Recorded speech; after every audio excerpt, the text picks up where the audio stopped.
नमस्कार, उत्तराखंड समाचार में आपका स्वागत है। मैं हूं संजय भंडारी। सबसे पहले मुख्य समाचार। केदारनाथ उपचुनाव के लिए जारी है प्रचार का सिलसिला। मुख्यमंत्री पुष्कर सिंह धामी ने चोपता और चंद्रनगर में की जनसभाएं। कांग्रेस नेता हरक सिंह रावत ने किया जीत का दावा।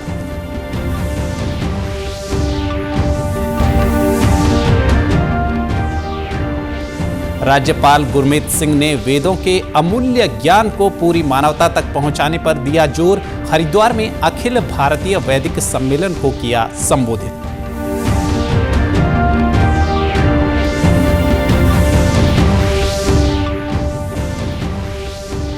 बंद पड़ी सितारगंज चीनी मिल का पेराई सत्र शुरू। प्रतिदिन 6000 टन गन्ने की हो सकेगी पेराई।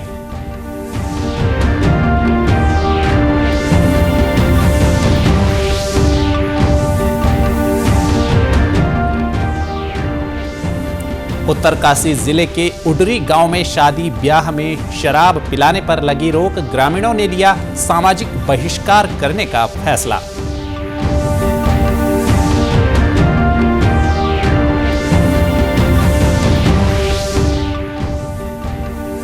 और देश भर में मनाया जा रहा राष्ट्रीय प्रेस दिवस। प्रदेश में विभिन्न जगहों पर आयोजित की गई गोष्ठियां। प्रेस के बदलते स्वरूप पर की गई चर्चा। अब समाचार विस्तार से।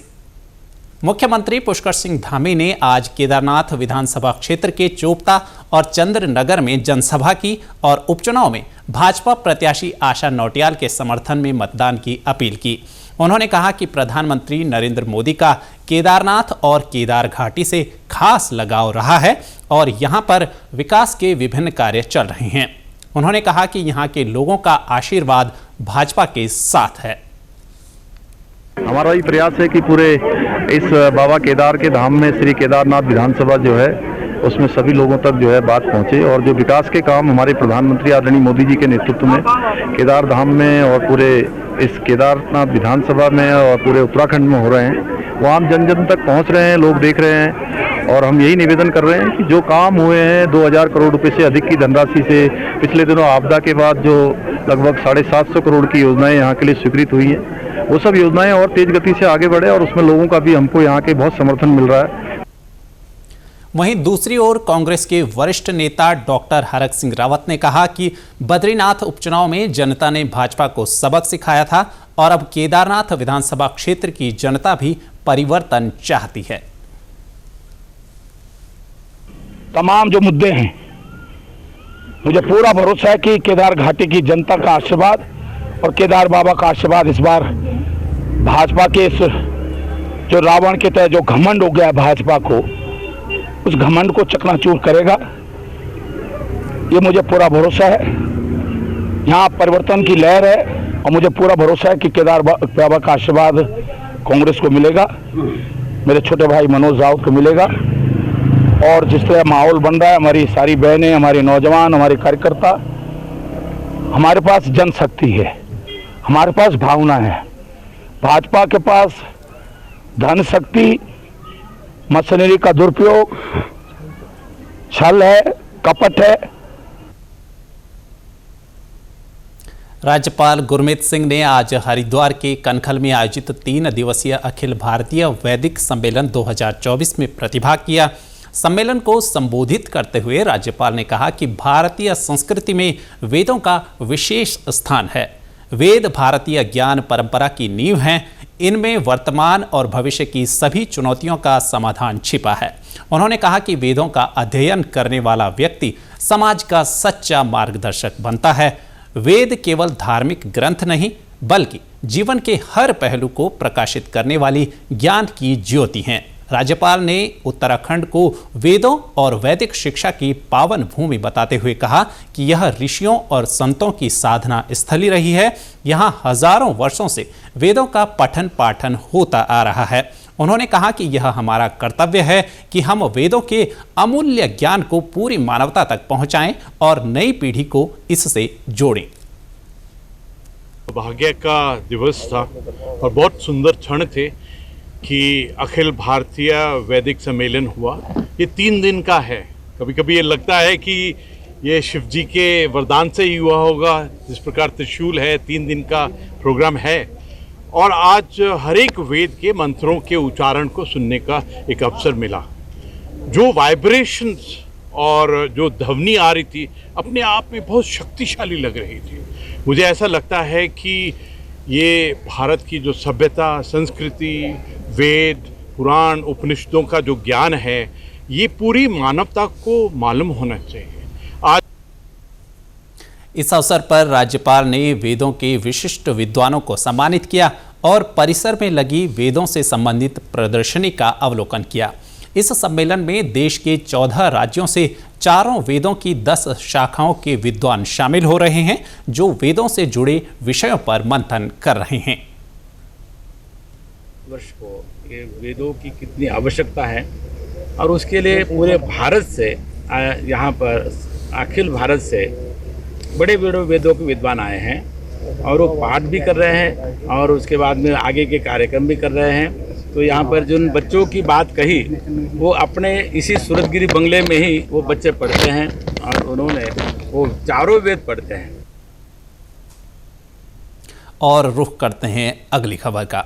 ऊधम सिंह नगर जिले की सितारगंज चीनी मिल का पेराई सत्र आज से शुरू हो गया। जिलाधिकारी उदयराज सिंह ने इसका शुभारंभ किया। जिलाधिकारी ने कहा कि सितारगंज चीनी मिल पहले किन्हीं कारणों से बंद हो गई थी, आज उसी स्थान पर नई चीनी मिल स्थापित की गई है। उन्होंने कहा कि आज का दिन किच्छा, सितारगंज, खटीमा और पीलीभीत से लगे हुए गांव के लिए बेहद खास है। जिलाधिकारी ने कहा कि यह चीनी मिल प्रतिदिन लगभग 6000 टन गन्ने की पेराई करेगी, जबकि पिछली चीनी मिल की क्षमता 2500 टन प्रतिदिन पेराई की थी। उन्होंने कहा कि इस आधुनिक चीनी मिल में एथेनॉल प्लांट भी काम करेगा और यहां 22 मेगावाट बिजली का भी उत्पादन होगा। ये एक तरह से इस जनपद के लिए, इस प्रदेश के लिए बहुत बड़ी उपलब्धि है और जो किसान हैं, स्पेशली हमारे सितारगंज, खटीमा, किच्छा के, वो गन्ना के मूल्य को लेकर गन्ना बोना भी कम कर दिए थे, लेकिन इस साल से अब गन्ना की बुआई की ओर किसान बढ़े हैं, तो निश्चित ही ये कैश क्रॉप है और इससे जब गन्ना की बुआई होगी, गन्ना बढ़ेगा, उनके गन्ने का भुगतान समय से होगा इस चीनी मिल द्वारा, तो निश्चित ही लोगों की जो आर्थिक स्थिति है उसमें।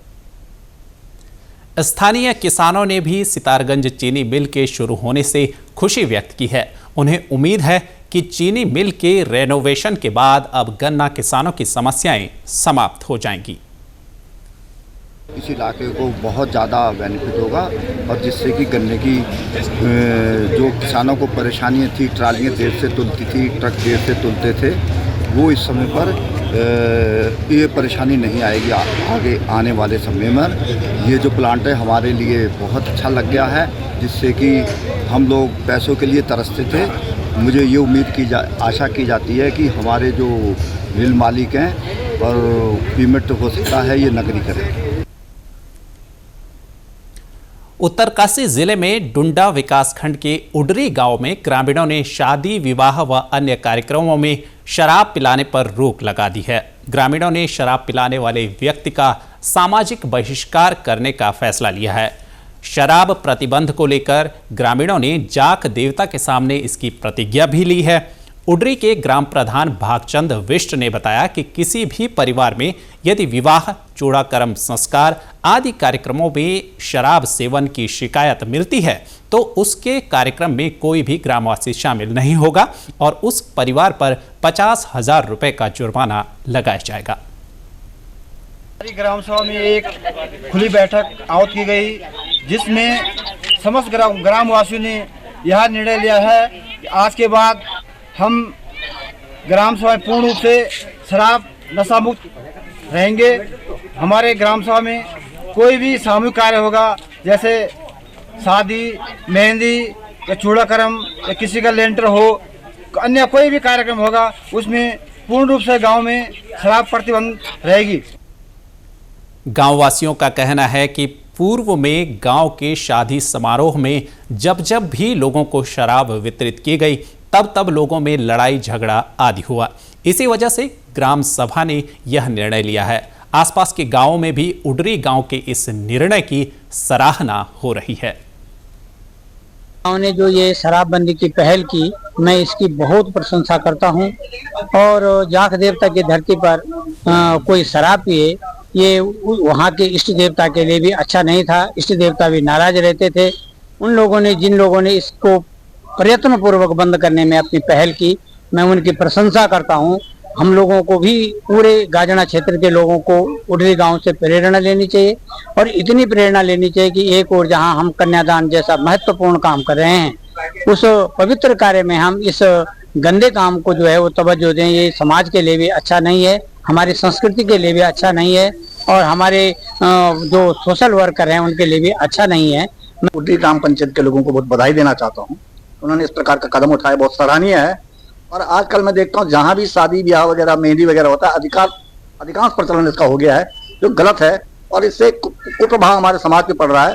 मैं चाहता हूँ कि शादी ब्याह आदि कार्यक्रमों में इस प्रकार ये शराब पूर्ण रूप से बंदी होनी चाहिए। मैं अन्य ग्राम पंचायत के लोगों से भी यही निवेदन करूंगा कि अपने यहाँ शादी में, ये मेहंदी वगैरह में ये पूर्णतः प्रतिबंध करें, तभी एक अच्छे समाज और अच्छी शादी का जो है एक नतीजा निकलेगा, सही नतीजा निकलेगा। आज देश भर में राष्ट्रीय प्रेस दिवस मनाया जा रहा है। समाज में स्वतंत्र और उत्तरदायी प्रेस की महत्वपूर्ण भूमिका के सम्मान में हर वर्ष 16 नवंबर को यह दिवस मनाया जाता है। वर्ष 1966 में आज ही के दिन भारतीय प्रेस परिषद ने काम करना शुरू किया था। मुख्यमंत्री पुष्कर सिंह धामी ने राष्ट्रीय प्रेस दिवस के अवसर पर मीडिया से जुड़े सभी प्रेस प्रतिनिधियों को शुभकामनाएं दी हैं। इस अवसर पर जारी अपने संदेश में मुख्यमंत्री ने कहा कि भारतीय लोकतंत्र के चौथे स्तंभ के रूप में प्रेस की महत्वपूर्ण भूमिका है। प्रेस किसी भी समाज का आईना होता है। पत्रकारिता को लोकतंत्र का चौथा स्तंभ माना जाता है और लोकतंत्र के लिए प्रेस की स्वतंत्रता अहम है। उन्होंने कहा कि मानव जीवन के साथ ही हमारे सामाजिक सरोकारों पर भी मीडिया का प्रभाव स्पष्ट दिखाई देता है। राष्ट्रीय प्रेस दिवस पर विभिन्न कार्यक्रम भी हुए। चमोली में जिला सूचना कार्यालय में चेंजिंग नेचर ऑफ प्रेस विषय पर संगोष्ठी आयोजित की गई। इस दौरान मीडिया में भ्रामक खबरों के प्रकाशन प्रसारण से होने वाली समस्याओं को भी उजागर किया गया। उधर रुद्रप्रयाग में जिला सूचना कार्यालय में भी एक गोष्ठी का आयोजन किया गया, जिसमें विभिन्न पत्रकारों ने अपने अपने विचार रखे। लोकसभा अध्यक्ष ओम बिरला ने कहा है कि भारत के नियंत्रक एवं महालेखा परीक्षक CAG बहुत पारदर्शिता के साथ काम कर रहे हैं और इसकी विश्वसनीयता और प्रामाणिकता को अब विश्व स्तर पर मान्यता मिल चुकी है। आज नई दिल्ली में चौथे लेखा परीक्षा दिवस पर श्री बिरला ने कहा कि विभिन्न देश भारतीय लेखा परीक्षा प्रणाली अपनाने का प्रयास कर रहे हैं। मुझे आशा है CAG बदलती परिप्रेक्ष्य के अंदर भारत का CAG दुनिया का मार्गदर्शक बनेगा और हमारी ऑडिट प्रणाली को दुनिया के देश अपनाएंगे। हमारे सिस्टम को भी और हमारे डेमोक्रेटिक सिस्टम के माध्यम से किस तरीके से प्रतिपक्ष के और सभी दल के माननीय सदस्य हर ऑडिट पेरे पर संसद के अंदर भी और संसदीय समितियों के अंदर भी समीक्षा कर सकते हैं। ये दुनिया के अंदर भारत के लोकतंत्र के लिए बहुत भूमिका रहेगी। भारत के नियंत्रक एवं महालेखा परीक्षक की संस्था की स्थापना और सुशासन, पारदर्शिता और जवाबदेही की दिशा में इसके योगदान को याद करने के लिए हर साल 16 नवंबर को ऑडिट दिवस मनाया जाता है। यहां रुकेंगे एक छोटे से ब्रेक के लिए, आप बने रहिए हमारे साथ। हाय मॉम, फिर से शॉपिंग? बाबूजी, आपने इसे बिगाड़ के रखा। लिमिट में करो तो कुछ बुरा नहीं होता है। बिना लिमिट शॉपिंग करेगी आपके कार्ड पे ऐड ऑन जो है। मैंने तो कार्ड पे लिमिट सेट कर दिया। अच्छा, इसके फायदे ये हैं कि रिस्क कम हो जाता है और अगर फ्रॉड भी हुआ तो तुरंत बैंक को बोल दीजिए, नुकसान कम। दादू, नेक्स्ट टाइम ये pink dress. You are the limit. Limit तो सेट है। RBI कहता है जानकार बनिए, सतर्क रहिए। आज का समय बेहद ही कॉम्पिटिटिव है, इसीलिए हम लेकर आए हैं आपकी समस्याओं का एक समाधान, यानी doctor Kanchan's ABS coaching hub for all classes, boards and subjects, all under one roof, जहां सभी सब्जेक्ट्स के एक्सपर्ट्स और डेडिकेटेड टीचर्स संवारेंगे आपके बच्चों का कल और बनाएंगे उन्हें सफल, because success starts here. Break के बाद एक बार फिर आपका स्वागत है। मानव वन्यजीव संघर्ष की गंभीर समस्या पर नई टिहरी में मानव वन्यजीव संघर्ष न्यूनीकरण कार्यशाला के अंतर्गत जन संवाद कार्यक्रम का आयोजन किया गया। इस अवसर पर उपस्थित जन प्रतिनिधियों ने अपने अपने क्षेत्रों में गुलदार, सुअर, बंदरों, भालू, सांप, ततैया जैसे कई तरह के जंगली जानवरों से मानव और कृषि को हो रहे नुकसान की बात रखी। उन्होंने ततैया के काटने से हो रही मृत्यु दर वृद्धि को गंभीरता से लेने और बंदरों का बधियाकरण करवाए जाने की मांग की। इसके साथ ही लावारिस पशुओं से हो रहे नुकसान की भरपाई और लोगों की सुरक्षा की मांग भी की गई। इस कार्यक्रम में DFO पुनीत तोमर ने मानव वन्यजीव संघर्ष के कारणों और इस तरह की घटनाओं को रोकने की जानकारी दी। को जो है एक तरह से सेंसिटाइजेशन का काम भी कर रहे हैं, जो ग्राम प्रधानों को जो है बताया गया कि उनकी जिम्मेदारी भी है। तो इस पे जो भी मुद्दों पे जो भी चर्चा हुई है उस सभी को जो है पेपर पे उतारा जाएगा और सभी जो विभाग हैं उनको भी भेजा जाएगा और इसकी जो प्रगति जो है उसको भी लिखा जाएगा कि हम अपने स्तर से क्या कर रहे हैं। जैसा कि DM साहब ने बोला था कि भाई आप जो है घेरबाड़ के लिए जो है विभिन्न मदों में पैसा आता है और आप रख सकते हैं, तो उसमें भी ग्राम प्रधान से जो भी रिप्रेजेंटेटिव हैं उन्होंने अपने गांव के लिए क्या करा है, एक्सप्लोरेट के लिए क्या करा है, उस पर भी जो है फॉलोअप करने की आवश्यकता है। और आज जो भी चर्चाएं हुई हैं उसको हम पेपर पे उतारेंगे और उसको सभी संबंधित विभाग को जो है क्या पत्र भी। वहीं कार्यशाला में मौजूद जिलाधिकारी मयूर दीक्षित ने कहा कि किसी भी घटना में मानव की सुरक्षा प्राथमिकता होनी चाहिए। जनप्रतिनिधियों के माध्यम से कई सुझाव भी प्राप्त हुए हैं और उनको भी हमने विभिन्न योजनाओं के बारे में बताया है कि वो कैसे अपनी योजनाओं के अपने प्लान को बनाकर इन समस्याओं को निराकरण भी कर सकते हैं। और साथ ही जो सुझाव मिले हैं उसको अगले जो हमारा जिला प्लान बनेगा उसमें उनको रखा जाएगा।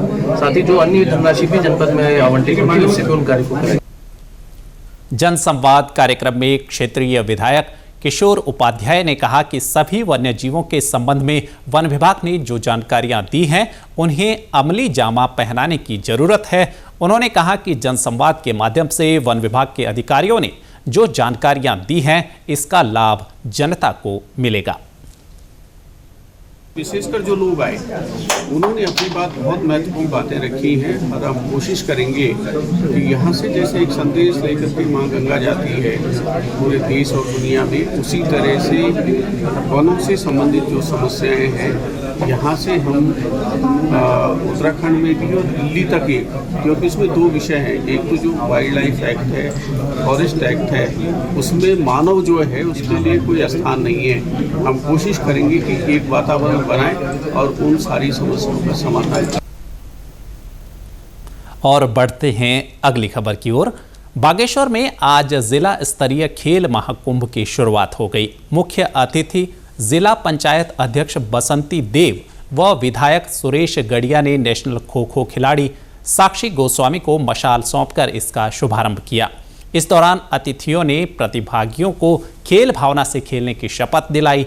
खेल महाकुंभ में 16 खेल प्रतियोगिताएं आयोजित की जा रही हैं, जिसमें handball, kho kho, athletics, boxing, basketball आदि शामिल हैं। इस मौके पर जिला पंचायत अध्यक्ष बसंती देव ने कहा कि खेल प्रतिभाएं लगातार उत्तराखंड का गौरव बढ़ा रही हैं और सरकार भी खेलों में युवाओं का बेहतर भविष्य बनाने के लिए गंभीरता से कार्य कर रही है।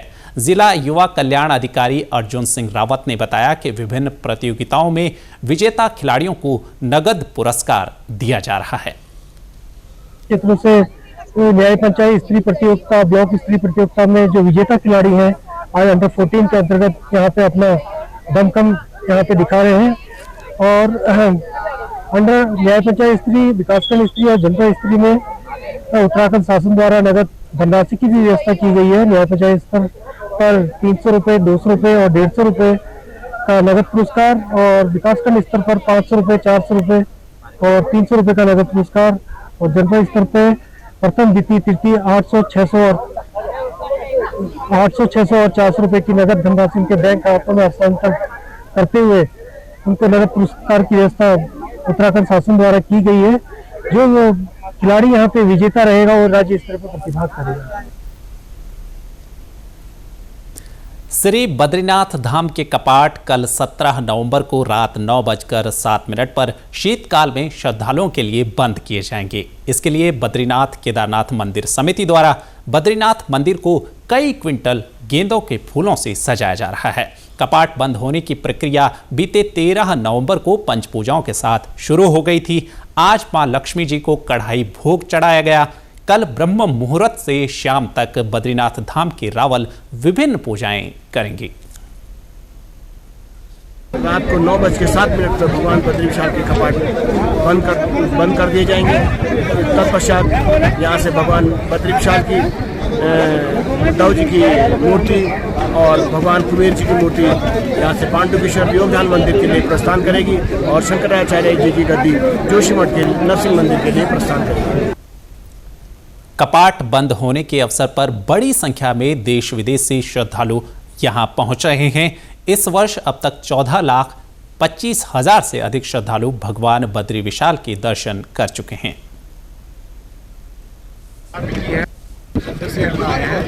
बद्री विशाल के दर्शन करने के लिए हैं। जय बद्री विशाल की जय। बहुत अच्छा लगा है, जहाँ पे आके इतनी शांति मिलती है, काम करने को दिल करता है कि यहाँ पे ही रहें, कहीं और ना जाए। मैं बद्रीनाथ भगवान विष्णु के चरणों में अपना एक श्लोक अर्पण कर रहा हूँ। शशंख चक्रम सकिरीट कुंडलम सपीत वस्त्रम सरसीरुहेक्षणम सहार वक्षस्थलकौस्तुभश्रियम नमामि विष्णुं शिरसा चतुर्भुजम भूपादौ यस्य नाभिर्व्यदसुरनिलश्चंद्र सूर्यौ च नेत्रे कर्णावासा शिरोर्जौ मुखमपि दहनो यस्य वास्तेयमब्धि अंतस्थं यस्य विश्वं सुरनर खगगो भोगी गंधर्व दैत्य चित्रम रम रम्यते तम त्रिभुवन वपुषम विष्णुमीशम नमामि। ऐसे भगवान हैं जिनके अंदर सुर नर खग गंधर्व किन्नर आदि सभी समाहित है। ऐसे भगवान दयालु सभी की रक्षा करें। नई टिहरी में आज डॉक्टर RS टोलिया प्रशासनिक अकादमी नैनीताल द्वारा आयोजित 3 दिवसीय प्रशिक्षण कार्यशाला का समापन हो गया। कार्यशाला में ई-ऑफिस, यौन शोषण की रोकथाम, सेक्स जेंडर, समानता का दृष्टिकोण, आपदा प्रबंधन एवं बचाव आदि विषयों पर चर्चा की गई। अकादमी की assistant professor doctor Manju Pandey द्वारा प्रतिभागियों को प्रमाण पत्र भी दिया गया। इस अवसर पर उन्होंने कहा कि कार्यशाला में बताई गई बातों को अपने व्यावहारिक कार्य में लाना सुनिश्चित किया जाए। उत्तराखंड प्रशासन अकादमी नैनीताल की तरफ से ये 3 दिवसीय प्रशिक्षण कार्यक्रम आयोजित किया गया 13, 14 नवंबर और 16 नवंबर की अवधि में। इस कार्यक्रम में हमने 3 विषयों को चुना, जिसमें ट्रेनिंग नीड एनालिसिस के आधार पर चयनित किया गया कि ई-ऑफिस, IFMS, इन सब पे विषय पे चर्चा की जाए। Gender sensitization, sexual harassment of women at work place और पॉश एक्ट पे बात की जाए, और साथ में disaster management and incident response system. 3 विषयों को लेकर हम लोग इस कार्यक्रम में यहाँ पर जुड़े। तीनों ही दिन अलग अलग स्तर के हमारे अधिकारीगण, कर्मचारीगण इस कार्यक्रम में प्रतिभाग किया। नैनीताल जिले के हल्द्वानी शहर में चौराहे और सड़क चौड़ीकरण की जद में आ रहे विशालकाय पेड़ों को ट्रांसलोकेट करने का कार्य शुरू हो गया है। सिटी मजिस्ट्रेट AP वाजपेयी की मॉनिटरिंग में हल्द्वानी शहर के सड़कों के किनारे पीपल सहित अन्य विशालकाय वृक्षों को पर्यावरण के मद्देनजर दूसरी जगह शिफ्ट किया जा रहा है। ट्रैफिक व्यवस्था बाधित न हो, इसलिए रात में ही ट्रांसलोकेट करने का काम किया जा रहा है। पहले चरण में अब तक 10 वृक्षों को शिफ्ट किया जा चुका है। पिछले 4 महीने से ये प्रक्रिया प्रारंभ हो चुकी थी। शुरू में इसमें सीलेंट लगाया गया है, इसके अलावा एंटी फंगल ट्रीटमेंट देने के बाद, रूट कटिंग करने के बाद, प्रूनिंग के बाद लास्ट में अब हम लोगों ने इनको उठाना शुरू किया है और इनको जो इनके लिए निर्धारित स्थान है वहाँ पर इनको शिफ्ट किया जा रहा है, वहाँ पर इनको प्लांटेशन किया जा रहा है। टोटल 40 पेड़ इस परिधि में आ रहे हैं, जिसमें से कल रात तक हम लोग 10 पेड़ों का ट्रांसलोकेशन कर चुके हैं और अभी 2 दिन बाद जो बचे हुए 10 पेड़ हैं उनको यहाँ से रिलोकेट किया जाएगा और शेष पेड़ जो हैं उनमें अभी प्रूनिंग के बाद नई जड़ें आ रही हैं और जैसे उनकी समावधि पूर्ण होगी उनको भी रिलोकेट किया जाएगा। रुड़की के मुडलाना गांव में उर्वरक बिक्री केंद्र का आज लोकार्पण किया गया। इस अवसर पर पूर्व मंत्री स्वामी यतीश्वरानंद भी मौजूद थे। उन्होंने कहा कि गांव में उर्वरक बिक्री केंद्र खोलने से किसानों को सहूलियत होगी, उन्हें खाद के लिए रुड़की शहर नहीं जाना पड़ेगा। आज वो गन्ना समिति के द्वारा बनाकर तैयार किया गया, उसका उद्घाटन कर दिया गया है और निश्चित रूप से बहुत जल्द इसमें खाद भी रखा जाएगा। यहाँ पर कर्मचारी को बैठाया जाएगा और जिस खाद को लेने के लिए गांव के लोग कई किलोमीटर उनको जाना पड़ता था, अब उस पूरी समस्या का समाधान गांव के अंदर इस केंद्र से किया जाएगा। इस क्षेत्र के किसान लंबे समय से गांव में उर्वरक बिक्री केंद्र खोलने की मांग कर रहे थे। आज इस केंद्र के खुलने से उन्हें काफी खुशी हुई है और लोग खुश हैं, लोगों में बहुत उत्साह है। और खाद तो आ ही रही है, क्योंकि पहले हमने वैकल्पिक व्यवस्था कहीं कर रखी थी, गोदाम जब तक ना बने। तो अभी खाद की चूंकि डीएपी की शॉर्टेज है, यूरिया तो मैं समझता हूँ कि 20 तारीख तक आ जाएगा। और भाई खाद ना मिले, सबसे बड़ी चीज तो खाद की है। किसान को खेती में खाद चाहिए। खाद लेने के लिए उन्हें मंगलौर या हरजोली जटिया अन्य जगह जाना पड़ता था। अब वो सब समस्याएं खत्म हो गई है। अब वो जल्दी लोगों को खाद मिलना यहाँ से शुरू हो जाएगा। ये मुरलाना के हरचंदपुर सकुत्ती है, काफ़ी गाँव लग रहे हैं यहाँ। ये सब लोग मंगलौर में जाते हैं, मंगलौर में जाने का रास्ता नहीं है यहाँ। इन सब लोगों को लाभ है, बहुत दिन से मांग थी लोगों के यहाँ गोदाम बना और हमें खाद हमारे घर पे ही मिला। और प्रदेश के समाचारों में बस इतना ही। चलते चलते मुख्य समाचार एक बार फिर। केदारनाथ उपचुनाव के लिए जारी है प्रचार का सिलसिला। मुख्यमंत्री पुष्कर सिंह धामी ने चोपता और चंद्रनगर में की जनसभाएं। कांग्रेस नेता हरक सिंह रावत ने किया जीत का दावा।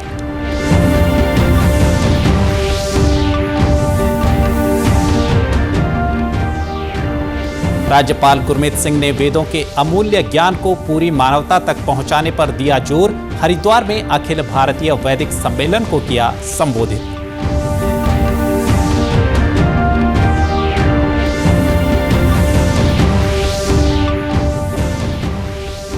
बंद पड़ी सितारगंज चीनी मिल का पेराई सत्र शुरू। प्रतिदिन 6000 टन गन्ने की हो सकेगी पेराई।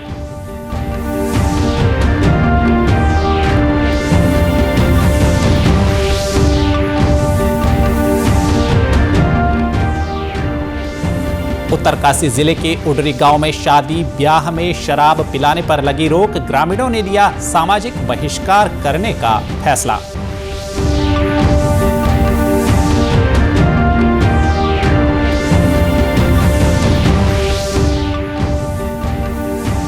और देश भर में मनाया जा रहा राष्ट्रीय प्रेस दिवस। प्रदेश में विभिन्न जगहों पर आयोजित की गई गोष्ठियां। प्रेस के बदलते स्वरूप पर की गई चर्चा। प्रदेश से जुड़ी अपडेट्स के लिए आप हमसे सोशल मीडिया के माध्यम से भी जुड़ सकते हैं। हमारा एक्स हैंडल है DD_News_देहरादून। हमारा फेसबुक पेज है DD News उत्तराखंड। हमारे YouTube channel DD News Uttarakhand को आप सब्सक्राइब करें और हमारे Instagram page DD News Uttarakhand को भी फॉलो करें। अभी के समाचारों में फिलहाल इतना ही। नमस्कार।